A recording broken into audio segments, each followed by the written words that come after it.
உலகத்தில் உள்ள அனைத்து மக்களுக்கும் வணக்கம். இன்று நாம் பார்க்கக்கூடிய செய்தியானது,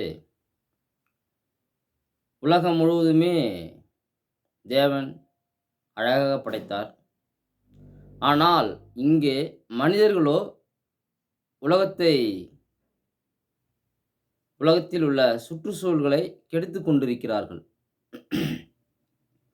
உலகம் உலகத்தை தேவன் அழகாக, அற்புதமாக படைத்தார். ஆனால் இங்கே மனிதர்கள் சுற்றுச்சூழலை கெடுத்துக் கொண்டிருக்கிறார்கள். பாருங்கள், அதை குறித்த வசனங்களை பாருங்கள். வெளிப்படுத்தல் விசேஷம் வெளிப்படுத்தல் விசேஷத்தில் உள்ள 11ஆம் அதிகாரம் 18ஆம் வசனத்தை பாருங்கள். பூமியை கெடுத்தவர்களை கெடுக்கிறதற்கும் காலம் வந்தது என்று சொல்லி தேவனை தொழுது கொண்டார்கள். பூமியை கெடுக்கிறாங்கல்ல, கெடுத்தவர்களை கெடுக்கிறதற்கும் காலம் வந்தது என்று சொல்லி தேவனை தொழுது கொண்டார்கள். நல்ல முறையில் பார்த்து கொள்ளுங்கள். உலகத்தை தேவன் அழகாக படைத்தார். சுற்றுச்சூழலை அழகாக படைத்தார். செடி கொடி அனைத்துமே அழகாக படைத்தார். ஆனால் இங்கே மனிதர்கள் சுற்றுச்சூழலை கெடுத்து கொண்டிருக்கிறார்கள்.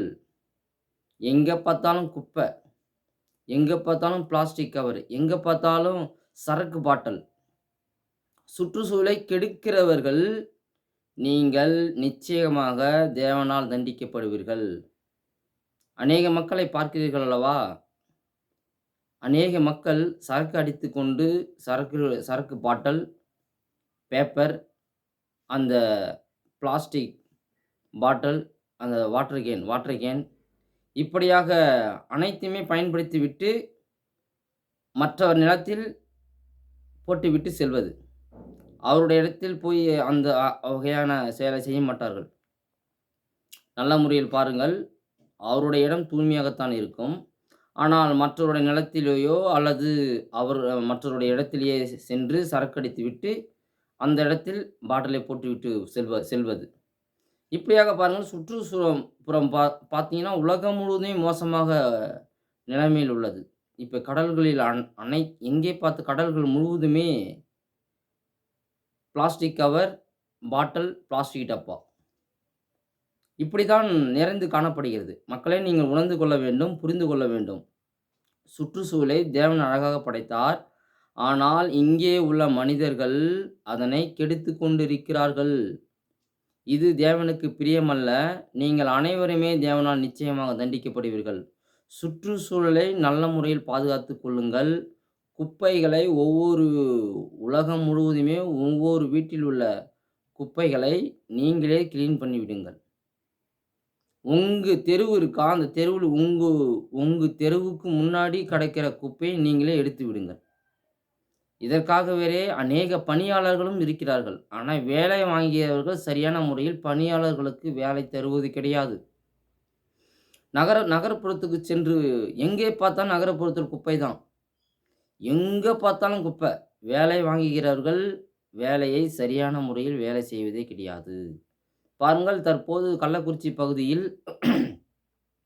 முதலமைச்சர் வருகிறார் என்று தெரிந்தவுடன் அங்கே உள்ள சுற்றுப்புறத்தை மட்டும் லைட்டாக கிளீன் செய்தார்கள்.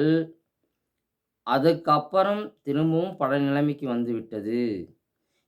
ஏதோ ஒரு அதிகாரி வருகிறார் மட்டும் என்று தெரிந்தால் மட்டும்தான் அந்த இடத்தை தூய்மை செய்வதா? தினந்தோறும் தூய்மை செய்வது கிடையாதா? இப்படியான மக்களே, உங்களுடைய சுற்றுப்புறத்தை தூய்மை செய்யக்கூடிய அனைத்து மக்களுமே நீங்கள் சரியான முறையில் வேலை செய்தால் உங்களுடைய சம்பளம் உயரும். தேவனே உங்களுக்கு சம்பளத்தை உயர்த்தி தருவார். அநேக மக்கள் இதற்காக போராடி கொண்டிருக்கிறீர்கள் நீங்கள். ஆனால் உங்களுடைய வேலையை நீங்கள் சரியாக செய்தால் சுற்றுப்புறத்தை எந்த அதிகாரி வந்தால் மட்டும் போய் வேலையை செய்வது, வரவில்லை என்றால் உட்கார்ந்து கொண்டு ஏமாற்றுவதா? இப்படியான பணிகளை நீங்கள் சரியான முறையில் நீங்கள் செய்யவில்லை. செய்தால் உங்களுக்கு நிச்சயமாக உங்களுடைய சம்பளம் உயரும். சுற்றுப்புறம் உலகம் முழுவதுமே மோசமான நிலைமையில் உள்ளது. உலகம் முழுவதுமே சுற்றுப்புறத்தை தேவன் உலகத்தை படைக்கும்போது அழகாக அற்புதமாக படைத்தார். ஆனால் உலகமோ தேவனையும் அறியவில்லை, சுற்றுப்புறத்தையும் சீர்கெட்டு நாசமாகிக் கொண்டிருக்கிறது. உலகத்திலுள்ள அனைத்து மக்களும் உணர்ந்து கொள்ளுங்கள். உங்கள் சுற்றுப்புறத்தை நீங்கள் தூய்மை செய்து கொள்ளுங்கள். உங்கள் சுற்றுப்புறத்தை நீங்கள் தூய்மை செய்து கொண்டால், உலகமே மாறிவிடும். உலகமே தூய்மையாக அடைந்துவிடும். ஒவ்வொருவரும் உங்கள் நிலத்தை நீங்கள் சுற்றுப்புறத்தை தூய்மையாக வைத்துக்கொண்டால், உங்கள் நிலமாக இருந்தாலும், உங்கள் வீடாக இருந்தாலும், உங்கள் நகரமாக இருந்தாலும், ஒவ்வொரு வீட்டுக்கு அருகில் உள்ள உங்கள் குப்பைகளை நீங்கள் வாரினாலே தூய்மை ஆகிவிடும். ஆனால் இங்கே அதற்கான தனியாக பணியாளர்கள் அமர்த்தப்பட்டுமே, அந்த பணி தொய்வாகத்தான் இருக்கிறது. சுற்றுப்புற தூய்மையாளர்கள் நல்ல முறையில் வேலை செய்யுங்கள். வேலையை வாங்குகிறவர்கள் சரியான முறையில் வேலை வாங்குவதே கிடையாது. எங்க பார்த்தாலும் குப்பை. எங்க பார்த்தாலும் குப்பை. எங்க பார்த்தாலும் பிளாஸ்டிக் டப்பா. எங்க பார்த்தாலும் சரக்கு டப்பா, சரக்கு பாட்டில். இப்படியாக சரக்கு அடிக்கிறவர்கள், சரக்குக்கு அடிமையானவர்கள். நீங்களாம் எப்போது திருந்தப் போகிறீர்கள் என்று தெரியவில்லை. அநேக நிலங்களை நீங்கள் மாசுபடுத்திக் கொண்டிருக்கிறீர்கள். அநேக அம் சுற்றுப்புறத்தை நீங்கள் மாசுபடுத்திக் கொண்டிருக்கிறீர்கள். உங்களுக்கெல்லாம் உங்களுடைய நிலங்களில் சென்று சரக்கு அடித்துவிட்டு, உங்கள் நிலத்தை நீங்கள் மாசாகிவிட்டு வருவீர்களா? கொஞ்சமாக யோசித்துப் பாருங்கள். உலகத்தை தேவன் அழகாக படைத்தார். உங்களையும் கெடுப்பதற்கு, நீங்களும் கெட்டுப் போவதற்கு, நீங்களும் நாசமாகப் போவதற்கு காலம் வந்துவிட்டது. வேதம் கூறுகிறது, பூமியை கெடுத்தவர்களை கெடுக்கிறதற்கும் காலம் வந்தது என்று சொல்லி தேவனை தொழுது கொண்டார்கள். கெடுத்தவர்களை கெடுப்பதற்கும் காலம் வந்தது. பூமியை கெடுத்தவர்களை கெடுப்பதற்கும் காலம் வந்தது என்று சொல்லி தேவனை தொழுது கொண்டார்கள். உலகம் முழுவதும் சுற்றுப்புறத்தை நாசமாக்கிக் கொண்டிருக்கிற உங்களுக்கு தேவன் நிச்சயமாக தண்டனை கொடுப்பார் என்று நான் உங்களுக்கு ஒரு எச்சரிக்கை விடுக்கிறேன். நன்றி, வணக்கம்.